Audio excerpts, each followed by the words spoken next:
There we go. Welcome. Had to get myself added to the stream. Sorry about that. My gosh, we have a good one here for you today. We are going to be talking about resume. So if your resume needs a little work, let me just adjust my camera ever so slightly. If your resume needs a little work, if you're not getting the attention that you should be getting in your career, if your brand is not being perceived at the right level, let's work on the resume. This is about taking back control in your job search. It's about getting you out there and working again and understanding that your resume is supposed to be doing the heavy lifting for you. So welcome to Resume Renovation. We're going to have some really good stuff for you. Now, if we're going to solve what's holding you back or why aren't people responding to your resume, a lot of times we think, oh, we just need a new format, Very likely so. Probably do need a new format. We're in a world, and I hope this is not a shock to you, we're in a world where no one will read. You send someone off a 2-3 sentence paragraph with the answer right in the middle, and then they ask you for the answer one more time. So short, and yet nobody reads today. So when we understand the challenge of all these resumes flying all over the place for opportunities and no one reading, then we're going to take a different approach to the problem solving. So we absolutely do have to look at the formatting in a way that removes as much reading as possible. And we'll give you insights to all of that. But we're going to have to look at our story as well. We have to adjust the story and the way we have told the story in the past because things have changed. Today, we have to show that we're both effective and we can work remotely, at least for a little time longer.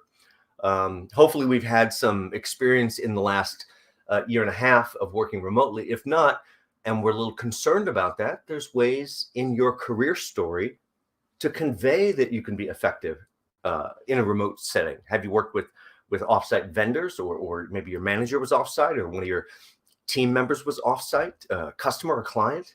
These are all illustrations of being able to work at a distance, even though it's not technically all remote work. Or maybe you've been a public speaker like I have been, or a speaker for your team doing conferences or conference calls or webinars, whatever it might be. All of those are little instances demonstrating that you can be very effective in a remote scenario. We're going to have to go through this paradigm shift of our storytelling and format and everything else. In case you haven't seen me before, John Crant, author, career coach, and speaker, resume and LinkedIn guru as well. So again, if your career brand is being held back, if it's not getting the spotlight, the showcase that it really needs to, probably too emotionally close to your own story to redevelop it in a still very truthful, but very different way. Don't hesitate to reach out. My packages are all right over on my website under the services tab. And if you need to talk beforehand, just give me a quick shout. We'll set up a time. Some good resources in my book. It is a roadmap, essentially, of what you can do at each stage of your job search, even right down to negotiating and renegotiating when we get the wrong offer. A few other things that'll help you over on my LinkedIn, and this one will piggyback onto today's lecture, how to, really have this stunning key resume that avoids resume roadkill. We see so much roadkill as we drive around. How does your resume not end up like that? How to supercharge your job search? That is really the beginnings of understanding how to organize and manage it. Without organizing and managing your job search, you're simply that little leaf that floats down into the raging little stream and gets taken off wherever the stream is going to take it. You have to have control. Of course, biggest mistake in job search, that is really time mismanagement. That's the only resource you actually have.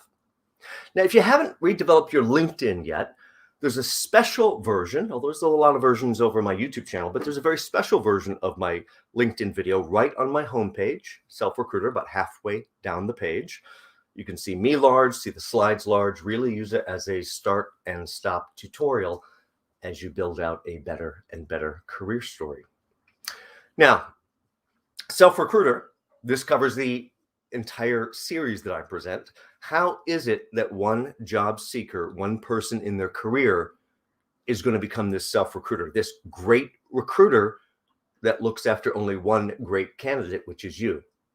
So essentially, you have to have a brand manager, a business manager, a strategist, a cheerleader, all wrapped up into one, which is really you.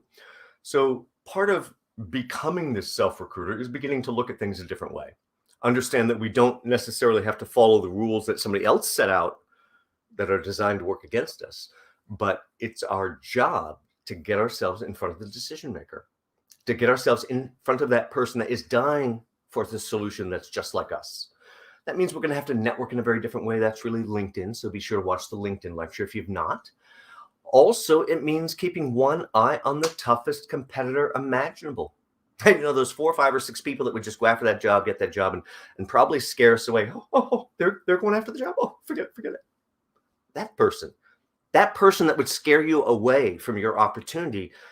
My gosh, those people can be beat so easily with a little bit of strategy, a little bit of planning, a little bit of forethought. But if you stick your head in the sand, they will beat you every single time. That's a rut that we get stuck in that leaves us in an unhappy place. Oh, maybe they'll just pick me. They'll just pick me. They won't see the rest. They'll just pick me. And then we end up right here. We're going to have to get over whatever's been holding us back. Maybe we get caught up in the layoffs and that's kind of stuck. Bottom 10%. I got laid off. Okay, we're going to have to get over that part. A lot of great people get laid off as well, not just the low performers. So we're going to have to break this cycle of the unusual, customer expected, and really reinvent in the more unusual, unconventional, unexpected ways, because your job is to be persuasive. Your job is not to be this pretty little flower. Oh, I'll just be the pretty little flower. They'll just pick me. They're not going to pick you. They're looking for you somewhere in the conversation to stand up and recommend yourself as the solution. By the way, that's called teaching them how to select you. That's your job in the interview process from my take. Anyway, check out my intervention lecture. It will help you a lot. So we have to be persuasive. We have to make our case. But let's start why this piece of paper still matters. I mean, come on, does the resume still matter today? It does. It tends to be the first point of contact, the first point of awareness. Not always. Sometimes that's LinkedIn. But the resume still tends to be that first point. It's also our first opportunity to really begin to take back control of the discussion about ourselves. But before we jump into how to solve these problems, we really have to better understand the problems. And that's beginning to understand what happens behind the scenes. You know, we sit back and hit that darn button. I think you saw it a little bit earlier. Apply. Almost never says apply. Almost always says submit.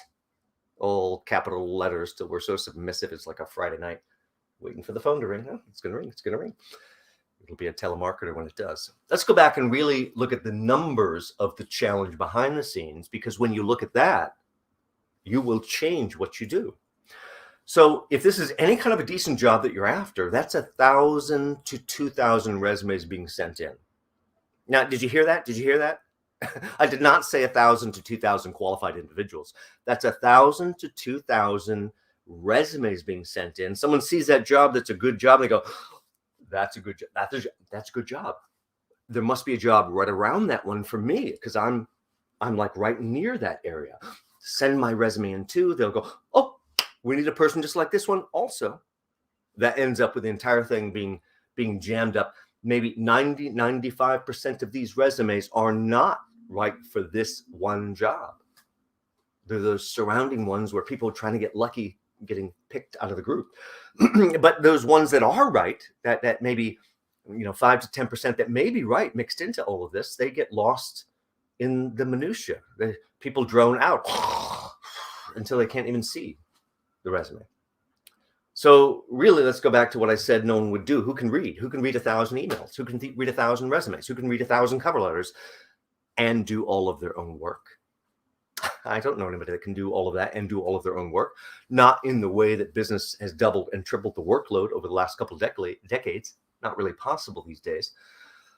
So, but you still don't have a clear shot of what the real problem is. You're thinking too myopically, because a recruiter, whether that's an external headhunter like I was or an internal HR recruiter, if they've got that recruiter title, no matter where they're situated, they tend to be working on 10 open jobs at the same time. That's the function. That's how it works. So the question really is, who can read 10,000 emails, 10,000 resumes, 10,000 cover letters, And very, very quickly, I think you realize they cannot read virtually anything. And that's where that applicant tracking system comes in, a little tag on our ears. Oh, the system got me. Oh, they're tracking me. They're tracking me. If we're waiting for that applicant tracking system to spit out our resume in front of the right person to open up our career opportunity, then we should likely stop at the bodega on the way home and buy a lottery ticket, because maybe that's how we're planning our financial future, or that seems to be how we're planning our career future. We're going to have to change all of that randomness, and we're going to have to change this equation that doesn't work for us. We have mere seconds to capture their imagination, to capture their interest, to get them to go, oh, get them in here, get them on the phone. I can't not speak to this person. I don't even know what it is, but I can't miss this person. There's something about them. Seconds to create all of that. So one of the biggest mistakes people make, and there's so many, and I'm going to show you a few resumes I pulled right off the internet so you can see some common mistakes before I teach you what to really do. Makes it almost a little bit easier to absorb what I'm teaching you. But here's the biggest mistake people make. They just want to be cookie cutter perfect. I just want to be perfect. I want to be perfect. I want to be interchangeable perfect, cookie cutter perfect. Fantastic. If you're cookie cutter perfect and I pick you, guess what? I'm paying you less. Oh, you're getting less. You don't want less? So that's okay. I'll take number 2. I'll take number 5. None of it matters. I'm taking any one of you. I'm taking less.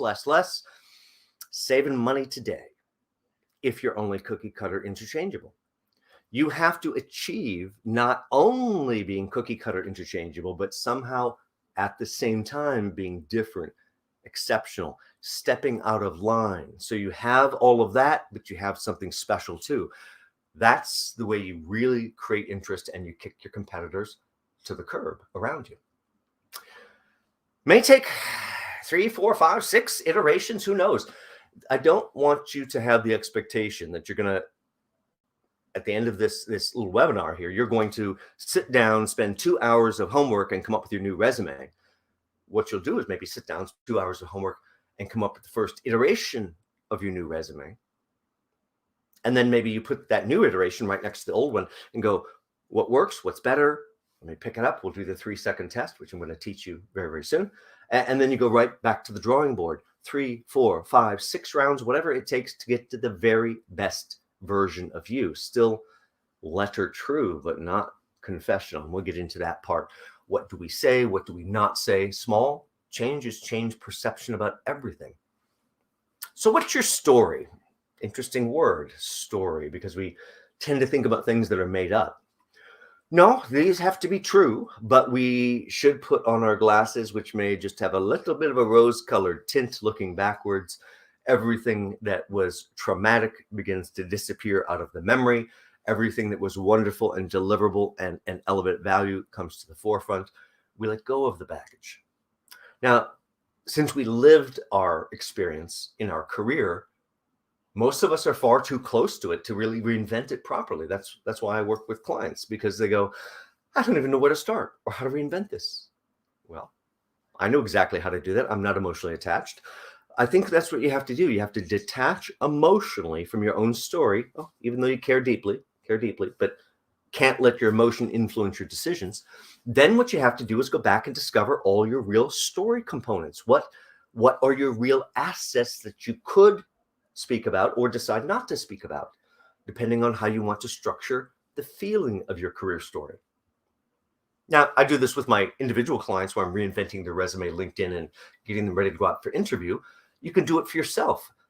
Maybe you do what I do. I have an inventory session. I call it the interview session, but we're really doing an inventory of everything in the background. We're looking under the bed, under that rock, in the closet. We're trying to find every single piece of story element that you either let slip away or dismissed away or forgot about because it was so nothing so long ago.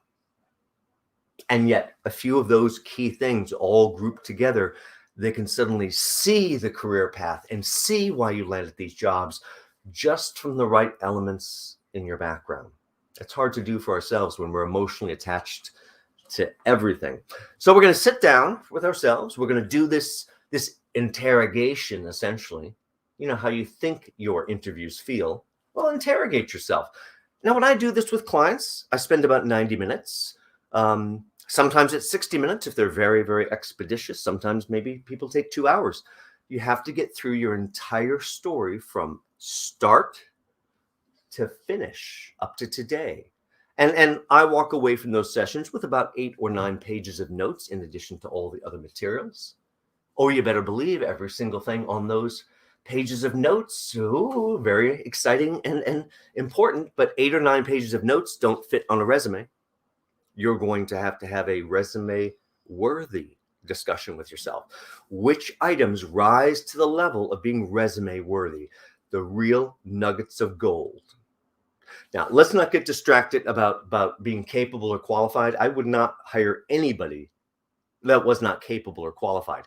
But if I sense you're trying to communicate or convince me that you're capable and qualified, I am definitely not hiring you. You know why? Because that's a person whose confidence is suffering. You shouldn't have to work so hard to prove you're capable and qualified if you're the right person. You should just own it and live it and breathe it through your skin. That's hard to describe what it is, but just owning what you bring to the table and understanding you're not asking for permission and you're not asking for a pat on the back. You're simply telling your valuable story of contribution. Now, mixed into that, we have to also get in there the real reason they're going to hire us. Now, you may be stuck on the capable or qualified. Isn't that it? Isn't that it? Well, no. I would never hire people because they're capable and qualified. Do not mishear that. I would never hire anybody that I did not think was capable or qualified, but that is certainly not in the decision criteria.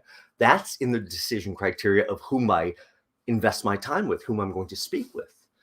But once I've decided to speak with them, that's not even on the radar. Why are you interesting? What makes you tick? What drives you? What's your energy? In addition to being capable and qualified, those are the reasons. Number one, above all other things, is chemistry. That's why I hire you, assuming you're capable and qualified.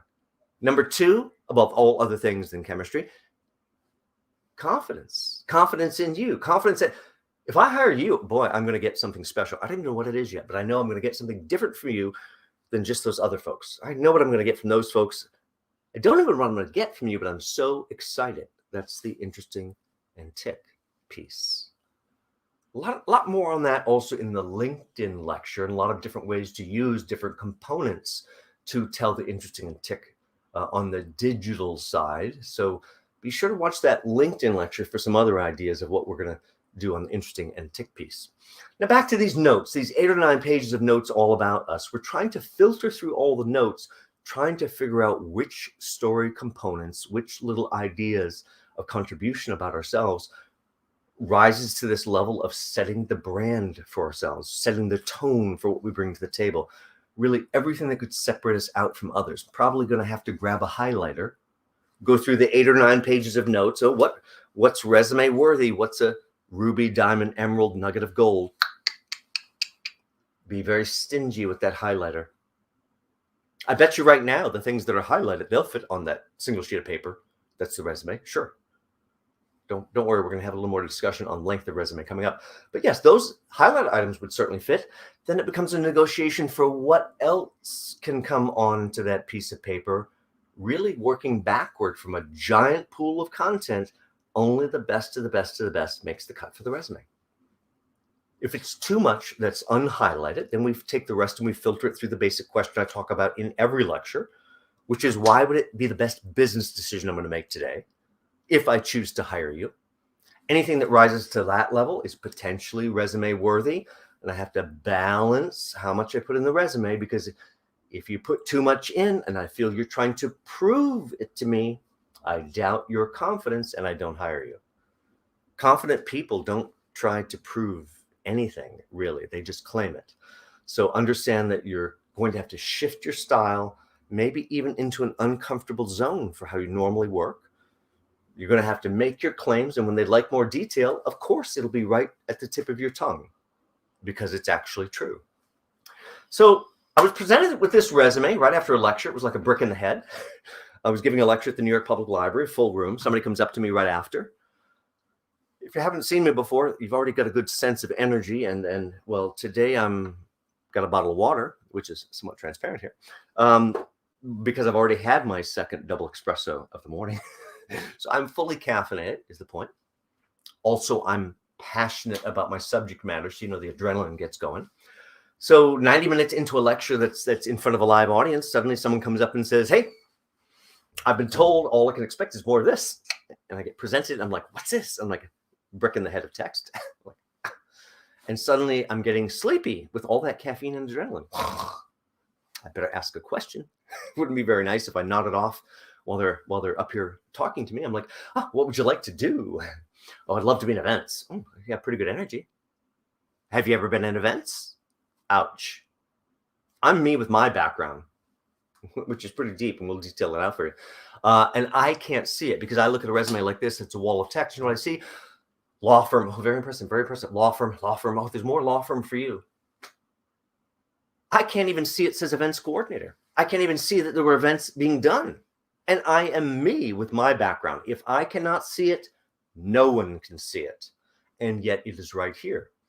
This is the same exact background telling the correct story. By the way, did you notice that all the sentence structure disappeared? Well, that's part of the secret.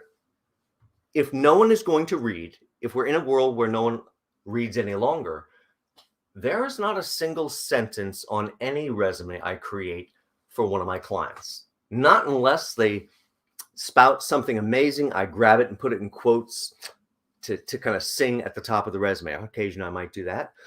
Some little snippet about their background with a little quote, and they're like, oh, very nice. Other than that, no sentence structure whatsoever. And you realize how quickly this now communicates events.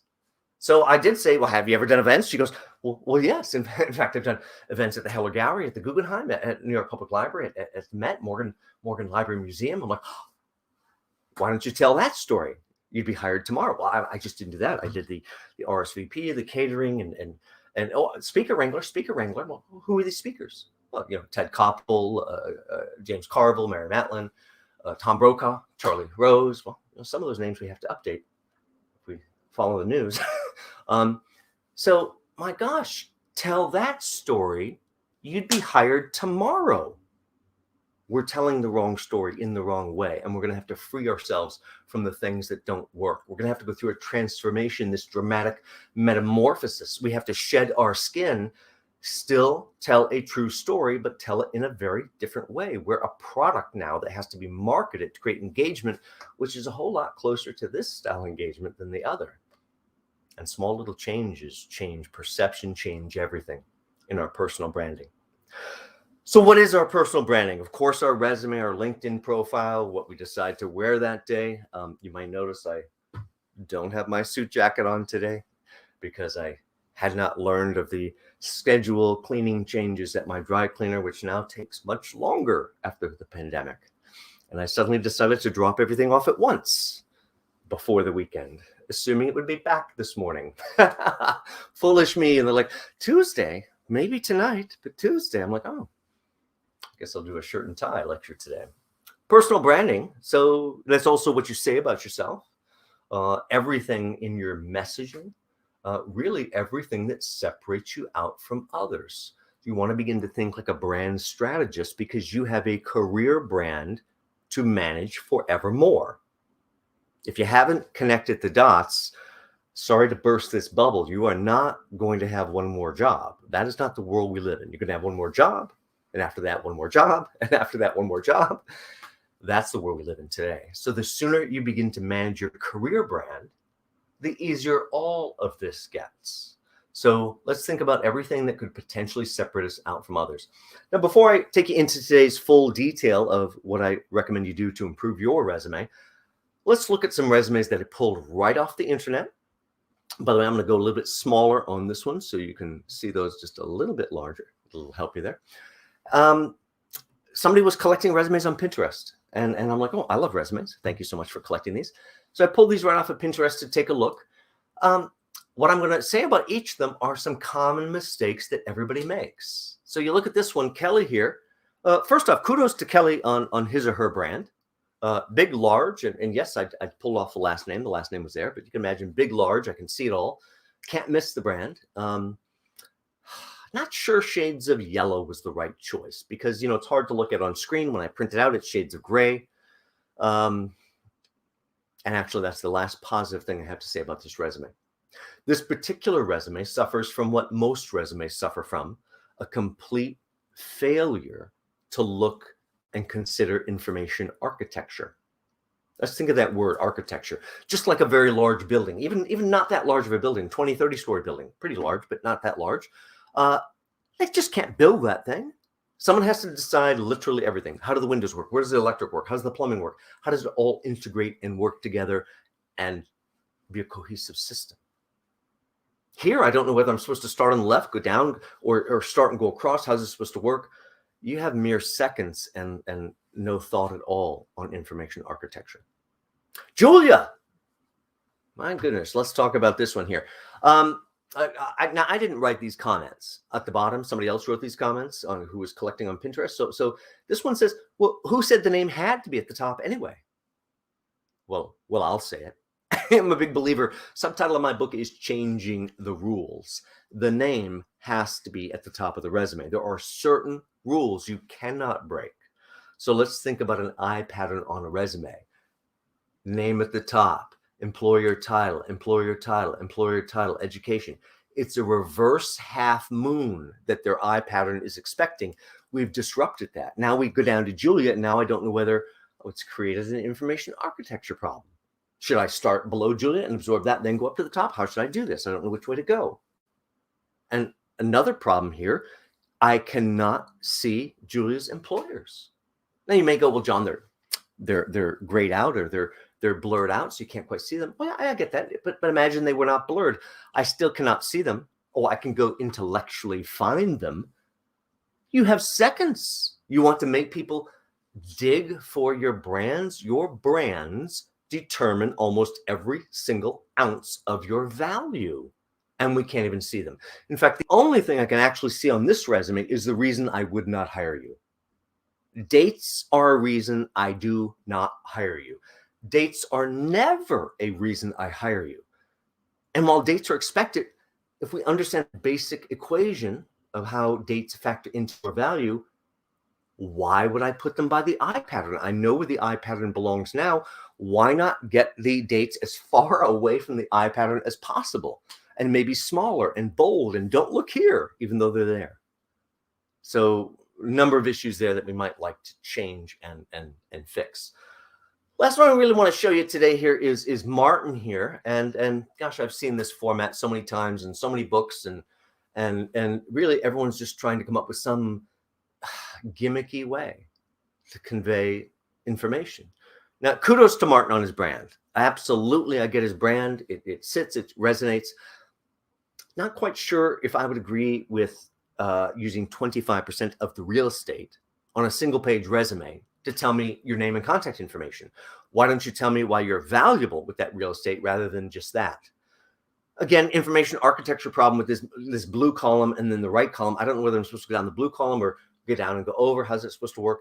If I just step back and actually read, all I can read is education, internship, and personal skills, which are silly labels, silly formatting labels, which draw all the attention, and I can't get a single piece of Martin's story. Not a very good outcome. We have seconds to convey our personal branding, capture their interest, satisfy the, of course, I'm qualified and capable, but here's also why I'm interesting. Here's what makes me tick. And here's why I'm irresistible for conversation. Now, resume versus LinkedIn, not the LinkedIn lecture, but these two are related to one another. They are both marketing tools, marketing documents for you. To me, the resume is about catching or piquing interest. Oh, get them in here. Get them on the phone. Not telling your whole story. It's not a biography. It's not this laundry list. Simply a short cheat sheet all about you of all the most irresistible things they'd love to ask you about. Polar opposite of that is then taking, say, that structural framework, the skeletal system, take it over to LinkedIn. But now we're going to change things quite a bit.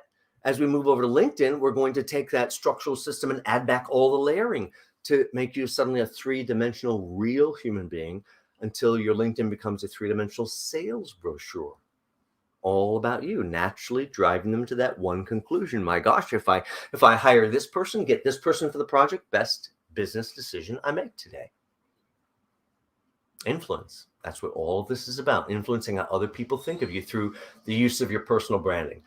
So let's go back to resumes themselves. Let's go back to this brick in the head and begin to think about how we're going to add clarity. I mean, it's right there. High energy events. What did I get? 4 words in before I lost my steam with this wall of text. So we're going to have to think about how do we create clarity and increase our influence simply by removing story. Clarity is, of course, going to be about the career path and everything there, influencing the level of the value that we're bringing to the table. So again, go back to this and think about how your story can oscillate essentially between effective and non-effective at creating this type of engagement. Jumping into today, 5 key areas that we have to address. We cannot miss these. These are the 5 key areas to create a really winning resume. Now, we're going to come back to each one of these, so don't be alarmed at the speed. You are a product too. Resume, the new definition, your resume's goals, and understanding stacks of resumes. Finally, that 3-second test that I mentioned earlier. We're going to walk you through all these. Let's go back to the beginning. You are a product too. When a company chooses to hire you, they're hiring a product, or at least they're buying your time and talents. We all get that these days. We have to think about, do we want to be that store brand product on the shelf in the supermarket? You know, the one. It's about the same product. Well, the taste is a little bit off. The coloring is a little bit off. The label pictures and coloring choices there are a little bit off. But, oh, the price is quite good. Oh, I like the price. Or do we want to be that national brand sitting right next to it? The Coca-Cola, the Folgers, the Kellogg's, whatever it is. The one that tastes a little better, is a little sweeter, has a little better picture, draws our attention a little more. Which product are you going to be? Resume, the new definition. Now you need a lot of ink to write this one down. I hope you're ready. You ready? A simple sales sheet that creates desire. Now, a few years back, I was up on stage with the Reverend Jesse Jackson at Rainbow Push Wall Street Project. I'd been invited in with 4 other career coaches. So they're going to have a roundtable of 5 career coaches. We're going to have a Q&A. We each get some 11, 12 minutes to speak to the larger audience. I'm like, oh, so generous. 11, 12 minutes. Ooh, what will I do? And I get up there, and knowing the audience, and of course, I grew up Catholic, and my father was a Catholic deacon. So gosh, I saw him up on the pulpit giving a talk all the time growing up. I felt I knew what this audience needed from an energy standpoint, and I went a little evangelical in my pitch. And I gave a 11 or 12 minute motivational pitch, nonstop motivation, with about 40 slides flying behind me nonstop, just as a support mechanism. And I got the very first question, and I got 30 to 35% of all of the questions. And I'm standing up there going, how did I get here? I'm the only non-African American up here on stage. I'm the only male career coach up on stage. How did I get here? You know, opening doors, working with people that sing your praises and walk your book into the room. Resume that creates desire. I talked about that in that pitch. The next coach got up and says, gosh, resume that creates desire. Oh, interesting. Well, I think the book is still in print. When I was reinventing myself, well, what? You think the book is still in print and you're going to talk about when you were reinventing yourself decades ago? And you somehow think that's relevant to this audience? Small changes change perception. Think about who you are among others and what that product is. Your resume is going to have some goals too. Now, let's be clear. Its mission is to deliver the interview. If your resume is delivering the interviews that you'd like, very likely you don't need to change it.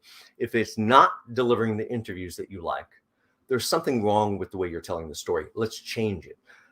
The goals to get there are really simple. A clear, clean, straightforward format. This is a format where the information itself, we're going to remove the work for the reader, the information itself jumps off the page. Things that we think are of most interest to them, it's a date, not what you want to tell. What's of most interest to them, those are done in such a way that they can just be absorbed. Ooh, look at that word, absorbed. Look at it, absorb it. Look at it, absorb it. Of course, we have to inform about educational background. Now, understanding stacks of resumes. Now, I am not a fan of applying online. Let me just get that out there. We somehow have convinced ourselves that that's how we're supposed to get jobs. Oh, we have to apply online. Why? It says must apply online. If it said must jump off the Brooklyn Bridge, would we do it? I sure hope not. Doesn't make a lot of sense. So must apply online and send our information to the people whose mission in life is to rule you out. That's the HR folks, by the way.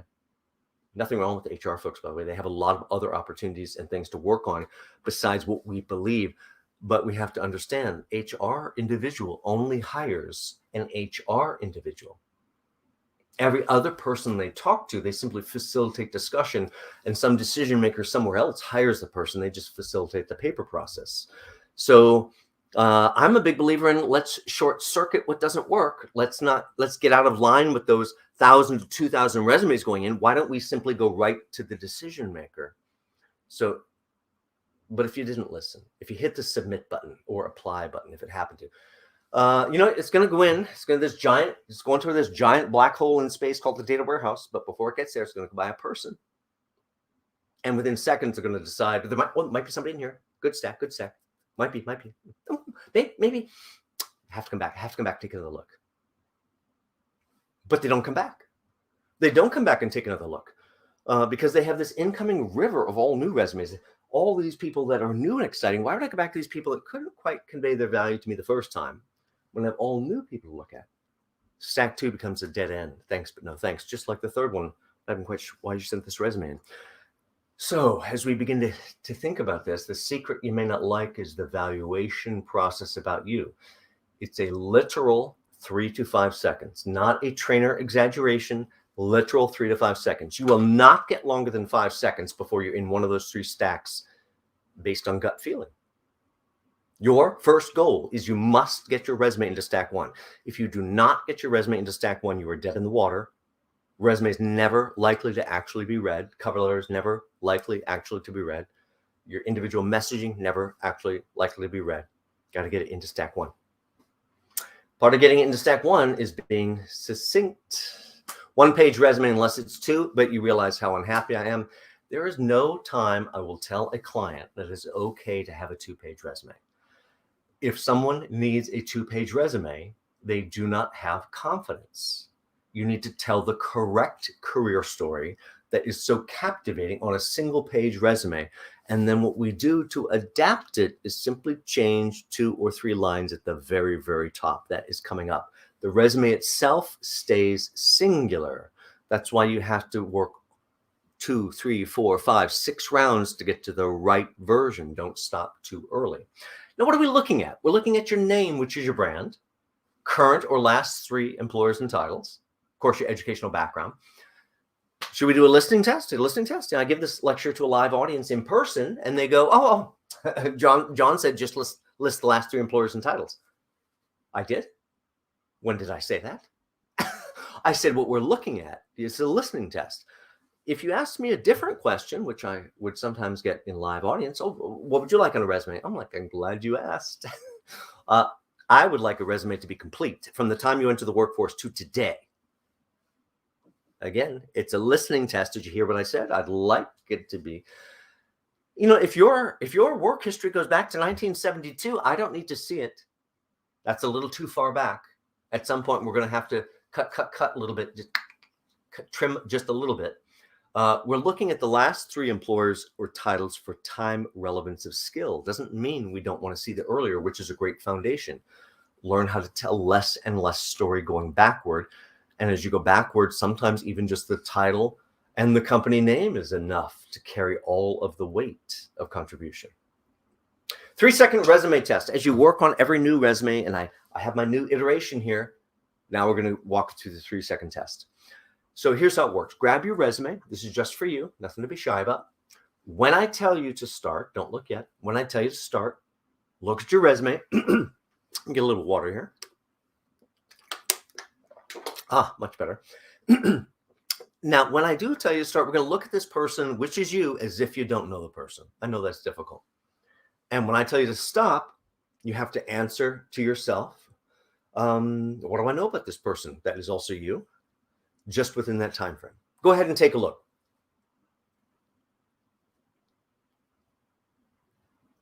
And stop. And for those that didn't have the resume handy, you saw me do it. That was 1001 all the way to 1005. You will never get longer than that, and their resume's in one of those stacks. Now, most people look up and go, oh, I can't tell you anything about this person. It's me. Resume has to change. Now, I object to objectives all of the time. Objectives, objective statements. Someday I'd like to be this. Nobody cares. Nobody cares. I care. Nobody cares. Nobody cares. It's a date. Don't tell me what you want to be someday. Tell me what you could do for me at this company. So objective statements, core competencies, everything I've ever accomplished since kindergarten, all my certifications, none of that belongs at the top of the resume. I understand why we put it there, because our confidence begins to slip and we tend to move more assets up there going, oh, maybe they'll see this and like me. It just dilutes the whole story. As a recruiter, we would open up your resume, look at your name, see all this garbage collected at the top, and actually shield our eyes. Don't look, don't look. Employer title, employer title, employer title, education, decision. How we're going to do the same thing but make it much more effective is we're going to swap out this space to something I call a positioning title. No sentence structure whatsoever. In the simplest iteration, it may be 4, 5, or 6 words that describe you as the product, the best product ever. In a more complex background, as our career moves forward, it may be 2 or 3 lines of 4, 5, 6 words that set the brand and stage for you. So let's show you how that works. Let's go back to the wall of text again. Here's a brick in the head. And we realize how ineffective it is. Even if we zoom in, all I can really read is the word profile. That doesn't really help very much. This is the same person, high energy events planner. I think completely different about this person because I don't have a gigantic chunk of paragraph that I have to consume before I have any thought about who they are. This is a different candidate. They focused on campaign director, media and PR, being a community liaison, accomplished sales professional, software, hardware, services. Oh, just what I'm looking for, just what I'm looking for. Whole story of that one coming up. So hold back. But let's go back and start with this wall of text, the more law firm for you. Even when I zoom in, it's just more law firm for you. I see how the story is told. Let's remove the things that don't belong. Let's let the story, which was really in the raw text, most of it was already there, but hidden in a paragraph. Nobody can see it. Let's elevate this story away from this thing that doesn't work, and you add clarity. Remove the story sentence structure, keep the jewels, keep the assets, keep the nugget of gold, the drop of perfume, and you realize suddenly the story just comes to life. It breaks through this wall of snooze, and suddenly I go, oh, you are interesting. Oh, you've handled photo shoots. You've done all these other things. Now, as we move forward, sometimes we even cut off part of our background. This person had cut off Martha Stewart living off their resume because it was 1993. Oh, so long ago. This was pre-pandemic. I'm like, you're still going to have to walk through the door. Or if it's pandemic right now, you're still going to have to get on the Zoom call or Meet or whatever other technology we're using to have a little bit of conference call. They're going to see you. So let's not be so quick to cut off our assets. They'd also worked at House Beautiful Magazine, where they did an event at the Guggenheim, and European Travel and Life, where they did event-related activities. Yes, there is a time and a place to maybe cut a little bit of background, but don't cut off the career story. That's really, really important. Promised you a little bit more backstory on this one. This is quite interesting. I had a client call me up from the Carolinas. This was a few years back. And they had about 11, 12-year run in contract furniture sales, like selling 1,000 desks type thing. I'm like, and they say, oh, great run. I send out my resume and they go, but we don't need a furniture sales machine. Oh my gosh, why are you talking about furniture? This is an accomplished sales professional. I said, well, what do you want to do? Oh, I want to work in software, hardware, services. I'm like, oh, that's a great field. Have you ever done it? Yes. About 15 years earlier. Their problem was they had the experience, which was now out of date and old, 15 years old, out of date. And that's the challenge. How do I sell 15-year-old experience? Well, their own resume, before we even started the process, was 11, 12 years. They ate up the whole resume telling the furniture story. Furniture, until I don't need a furniture person. What we did was condense that down to a super paragraph of accomplishment, everything that would get the sales manager to jump out of their chair. Removed all the furniture references. Now, Price Modern as a brand, you might have known them. I did not. corporate office furnishings right there in the headline below it. Yes, that's the only time it's ever used. Hayworth as a brand, you might have known them. I certainly do. Not one other reference to furniture. Everything a salesperson would be involved in. Achieved $50 million cumulative sales to date, ranked top 10 revenues every year since 2002, built a strong pipeline. Get them in here, get them on the phone. And then we use the positioning title at the top to hijack the person's brain. And the positioning title is always the job you're going after. Whether you've ever held it before or not, you're presenting yourself as qualified for this job. Accomplished sales professional, experience extensive contacts across industries. Software, hardware, services. Just what I'm looking for. And now I absorb the tremendous contribution. And because we shortened the last 10, 12 years, I was able to expand the earlier footprints to where just below this down the page, I can see suddenly software, hardware, services, and it all connects. Of course, they're working in that field now. There's a whole resume above this one. We don't have to go through the top of the resume, but I want to teach you here a little bit on the bottom. As you look here, you may have to decide if you're going to shorten your career story, when or where to either start the story or end the story, depending on which way we're looking at it. So going through this person's background, we decided to start their story with electronic data systems in 1999. EDS, by the way, is one of those employers. If you're not familiar with them, every industry has one. One or two employers where if they hired you, it must be very special. So EDS has that reputation. So essentially a crown jewel hired you. Ooh, great place to start your story. Now, if you look just down to the right, we have prior employers, and there's 3 of them here. Well, there were more. 2 of these 3 prior employers also rise to that same stunning level. Kaiser Permanente and PwC PricewaterhouseCoopers.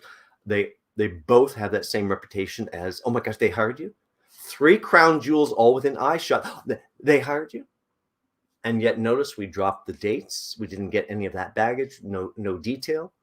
And those 3 jobs, by the way, add 17 years of extra background to this person. Anybody need to be 17 years older for your next interview? Well, few of us, not very many of us, few of us. To give you some sizing, and sizing is coming up, electronic data systems that you're looking at here is 10-point bold. Systems Alliance, PwC, and Kaiser Permanente, those are probably 7.5 or 8 bold. Titles are either 6.5 or 7, and the location's probably 5.5 or 6. Tiny. Those extra 3 employers are 3/4 of 1 inch on the sheet of paper. It's like adding the sprinkle, the drizzle on top of that expensive dessert, the little cherry on top. It does not have to have big footprint to have impact. They see these, and because EDS starts in 1999, this resume in the brain starts in 1999, even though intellectually we understand it's before that. Mental peg of 1999. Very important. But total bottom of the resume, the education, I want you to notice there's 3 universities here, and yet only 2 of them are treated the same. 2 are degrees. Sorry for this word. 2 are the degrees, but I'm sorry, the University of Maryland, PMP, does not trump the degrees. Degrees come first. Now, if this was your field, you're probably jumping out of your chair. Oh, PMP, put it at the top of the resume. Tattoo it on my forehead. Oh, I get it. I know that's the sell piece. Yet the PMP, where it is over at University of Maryland, a little smaller off to the right, subservient to the degrees, that's the cherry right on top of the dessert. They will not miss it. By the way, if you become so enamored with some acronym of yours like the PMP, have to get it to the top of the resume. Well, there's cheating ways to get it up there. I could put your name, comma, PMP. Sure, there are ways to get it up there if you had to. But the material itself has to go where it belongs, not up in your collection at the top. Community involvement, does that even belong here? What makes you interesting? What makes you tick? What drives you? My gosh, you had all this energy to do all of these wonderful things I see up the resume in your career, and you had time to get back to community. You get the character vote. I know we're not supposed to get that credit till later or after. You need that credit right now. So good works do not expire. Let's get some good works on here. And my gosh, if you did something for Habitat for Humanity and it's not on your resume, These are all things people love to talk about, even if that was back in 2004. It was so long ago. Good works don't expire. Leave the date off. Let them ask you about it. Oh, I see you did something for Habitat for Humanity. Gosh, that was so interesting. That was back in 2004. I went down to so-and-so and I got involved after such and such. Doesn't matter whether it was 2004. It's still representative of you. Now, we talked a lot about changing the story, but we're going to have to change that format too. So let's use this resume right here. I'm going to give you some sizing. Sizing is the only thing that is not written in my book, not written in articles. You need to write it down or replay this video and you can do it again. So we're going to highlight everything on the page and we're going to start at 10 point. I hope we're sitting down and we're going down from 10 point. These are not for you. You have the wrong idea of what creates readability, legibility, being able to absorb things. It is not the size of the font. It is the size of the font in conjunction with both the character spacing around the characters and the spacing between the lines. Besides having the full recruiter background, being the national trainer for 3.5 years across 100 offices, the VP across that whole system. Before all of that, I ran a pre-press service bureau, which really means I do understand line type spacing and how that communicates both physically on a printed resume and digitally across a LinkedIn profile. I'm going to give you sizing here and you can take it to the bank. It works. So think about all the sizing here and all the spacing. The brands, that's Good Samaritan Village, Salvation Army, United Way. Brands are in 10-point bold. I hope you absorbed that the comma, location, and even the date, which is now off screen, is not only not bold, it's certainly not 10-point. It's not bolded, it's 7-point. Oh, I can have a lot of variety as long as I create a rule list. Consistency is what will make people go, I don't get it. I don't know how you did it, but I can just absorb the story. It's there. Yes, you can just look at it and breathe in the story because it's done the right way. So lots of sizing, lots of changes. You notice there's a little up and down arrow after those brands. We need to add spacing after everything. Windows were coming up to show you how to do the spacing, but I'm going to tell you right now. I'm going to highlight the brand. That's Good Samaritan Village, that whole line. I highlight it, and I go in and I go up under Format, and suddenly I go Paragraph, and points after little box pops up, and I enter 2 points. Visuals are coming up. I'm going to put 2 points after the brand. That's before the extra titles. Now, Salvation Army, United Way, that's a normal employer title. Good Samaritan Village has an extra line. We're going to come back to that one. Skip that for now. We're going to come back to it in a second. Let's get on to Salvation Army. So 2 points after the brand, and now our title line comes. The title line, I would like to be a 0.5 point less than the brand. That makes it 9.5 in size, not bolded. If you bold it, they're fighting in the brain constantly for my eyes. They have to work in harmony together as a unit. So these are 0.5 point less than the brand, not bolded, but italicized. So they just float out there with the brand. The brand determines the level of value, but they can absorb your contribution. Seamless. Now, before the bullet points, we need 4 points of space. Again, visuals, how to do it are coming up. I'm not going to verbally walk through it one more time, but write down. We're going to put 4 points of space after the title before the bullet points. Bullet points we can do as complete sets. So each set I'm going to highlight. I'm going to make those bullet points 8.5 in size, and they're going to get a little tight, a little hard to read. Well, they're already highlighted. We're going to fix it, and we're going to go up and we're going to add, don't forget, visuals still coming up. We're going to add 1.75 points of space after every bullet. And suddenly they spread out just enough to return the breathability. Promised you we'd go back to Good Samaritan Village, that extra line. Rest of that story is I spent 13 years in Florida before I escaped. And I still have to answer for the fact that I say that to some people.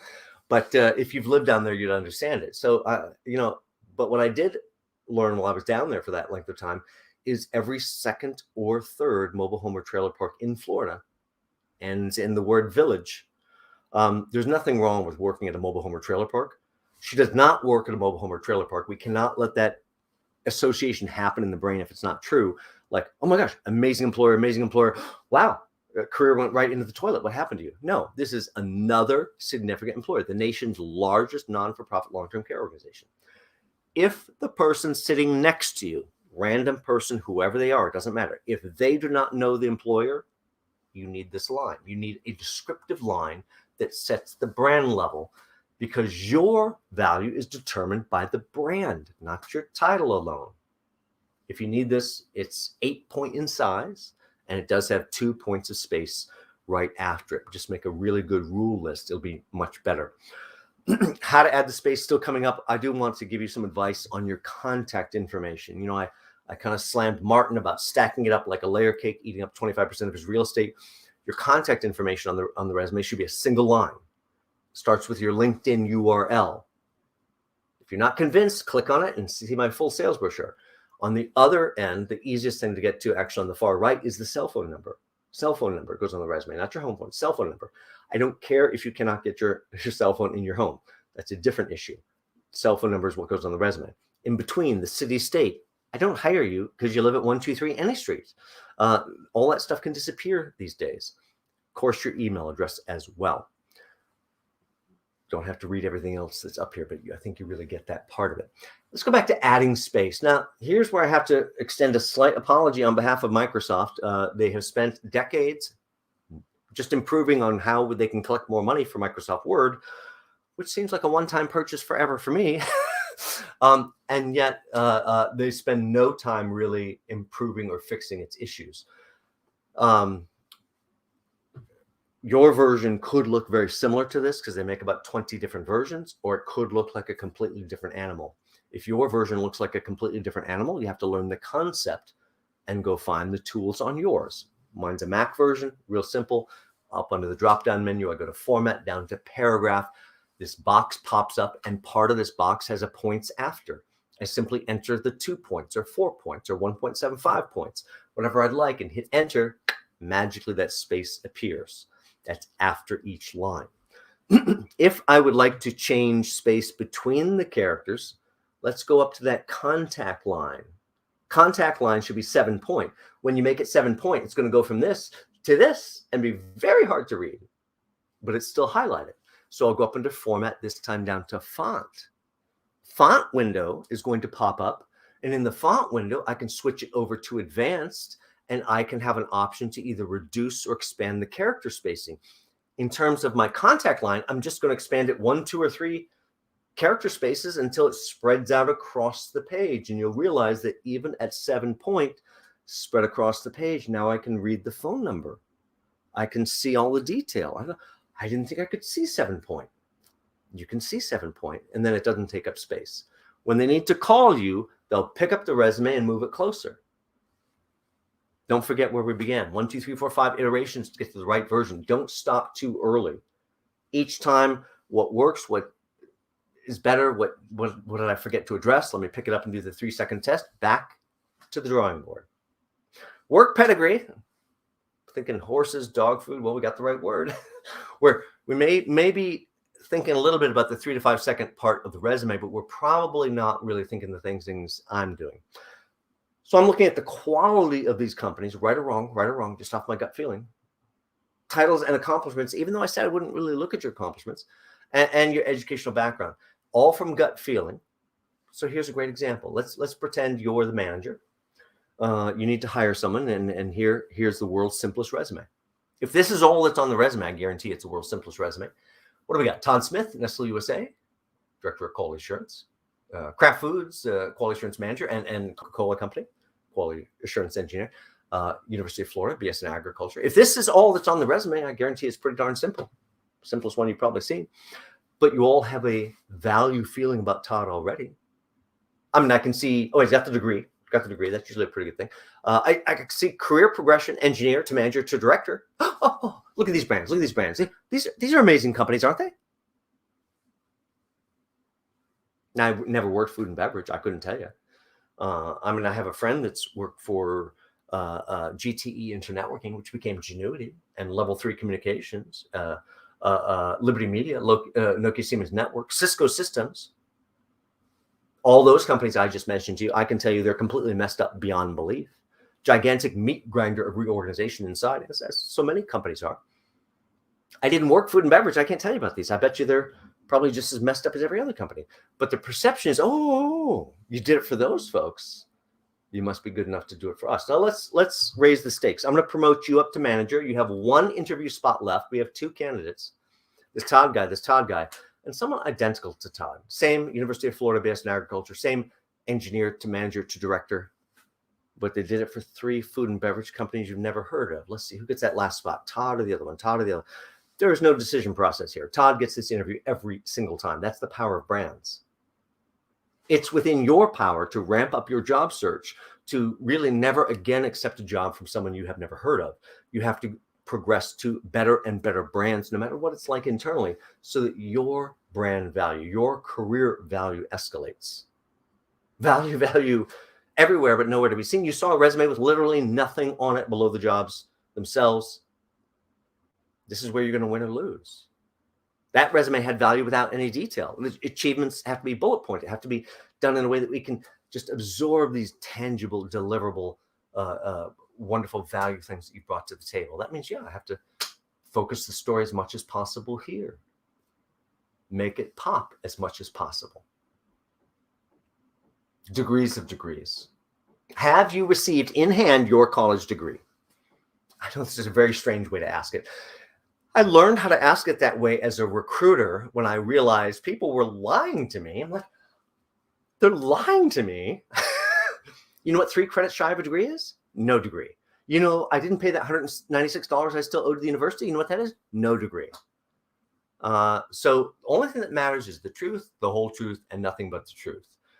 If you did not receive your degree, if you're a few credits shy, you put your school, your university, your college, whatever it is, you put your coursework toward field of study, but not a coursework toward a BS and whatever. That is too close to baloney. You cannot try to pull a 3-card Monty on your education piece. Truth.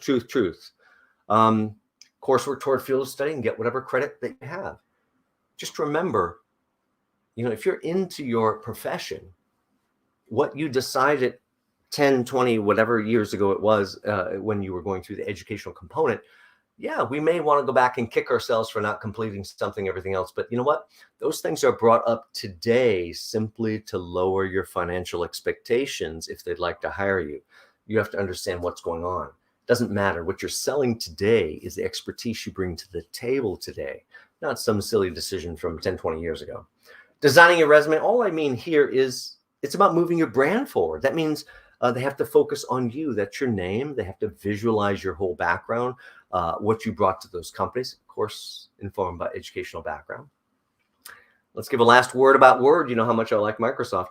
By the way, I would love Microsoft if they wrote great software, but they don't. Word is the perfect example. If you spend all this time making your perfect resume and you dare send it out on a Word document, maybe because the job posting said, must send Word document. Really? Did it also say must send compensation requirements, which is how little can I pay you? We have to learn how to read what they're really asking for and understand when not to answer the question. Do all this work. Now, there's a video over on my YouTube site called Headless Horseman, which will walk you through it. Change everything at the last moment over to a PDF, which will freeze it in state. I don't care what created it, what system created it, where it's going, what's reading it. None of it matters. It'll all be perfect these days if you convert it over to a PDF. And then you control your brand. You control your value. You control what people see about you. Take your first step and repeat.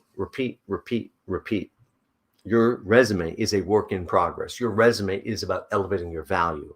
And then you're going to have to make that whole pitch in a cover letter, which is another session coming up very, very soon. Thank you guys for joining in today. If you need help elevating your brand, most of us are just far too close to our story. We look at it and go, I don't even know where to begin to reinvent.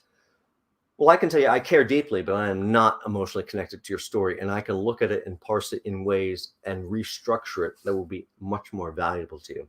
If you'd like some help elevating your career, brand, resume, LinkedIn, or whatever it might be, check out my packages on my website, SelfRecruiter.com, under the Services tab. If you need to chat before you know which package is right for you, send me a quick email. We'll set up a time to talk. Keep working on your resume until it sings your praises. Thank you guys for joining in, and we'll see you just a little bit later this week.